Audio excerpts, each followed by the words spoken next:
Assalamualaikum warahmatullahi wabarakatuh.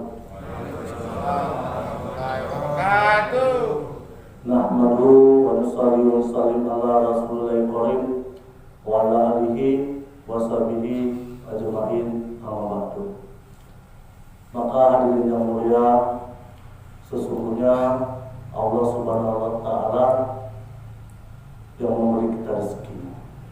Allah Subhanahu wa taala lah yang menghidupkan kita. Allah Subhanahu wa taala lah yang memelihara kita.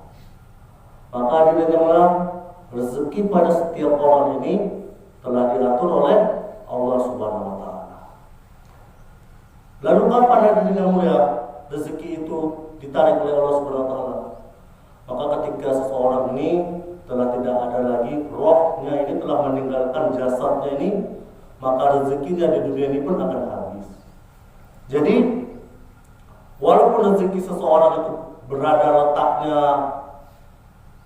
di tanah Arab sana, maka nanti Allah akan hantarkan ini rezekinya ini kepada hambanya ini, melalui perantara orang lain kah, atau seorang hamba ini akan pergi ke sana untuk mengambil rezekinya.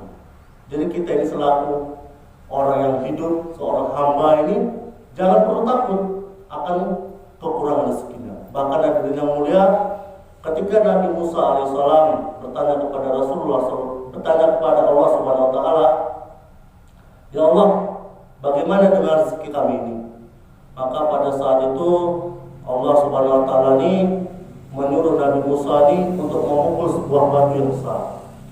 Maka ketika dipukul batu ini, di dalam batu tersebut ada sebuah batu lagi. Maka dipecahkan lagi batu tersebut oleh Nabi Musa sampai 3 kali, yang mulia. Maka ketika itu di dalam batu tersebut ada sebuah ulat yang sedang memakan satu daun yang segar.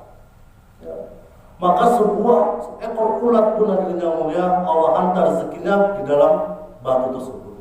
Apalagi kita ini seorang hamba yang menunaikan segala perintah Allah, meninggalkan segala larangannya, maka rezeki kita ini pun jangan lagi khawatir. Maka kita ini bersyukur hadirin yang mulia, kita ini telah diberi pekerjaan, ya kan? Ada kerja kita, ya kan? Yang mana setiap bulan ini mendapat pekerjaan kita, mendapat gaji, ya kan? Dan kita ini harus bertawakal, bersyukur kepada Allah Subhanahu wa taala. Dengan bagaimana hadirin yang mulia? Dengan meningkatkan amal ibadah kita. Apalagi di bulan suci Ramadan ini, segala amal ibadah kita ini dilipat gandakan oleh Allah Subhanahu wa taala, dilipat gandakan sebanyak 70 kali lipat. Ya. Amalan sunat, ya kan, sama dengan amalan fardu, dan amalan fardu dilipat gandakan menjadi 70 kali lipat. Ya.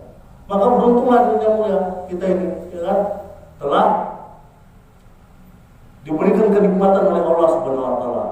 Untuk itu hadirin yang mulia, di bulan Ramadan ini kita sama-sama meningkatkan ketakwaan kita kepada Allah Subhanahu wa taala, dan kita ini meramaikan rumah-rumah ibadah, ya kan? Untuk apa hadirin yang mulia? Untuk menambah keimanan kita kepada Allah Subhanahu wa taala.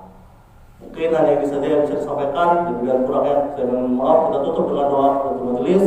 Subhanallah wa bihamdihi, subhanallah wa bihamdika, asyhadu an la ilaha illa anta, astaghfiruka wa atubu ilaik.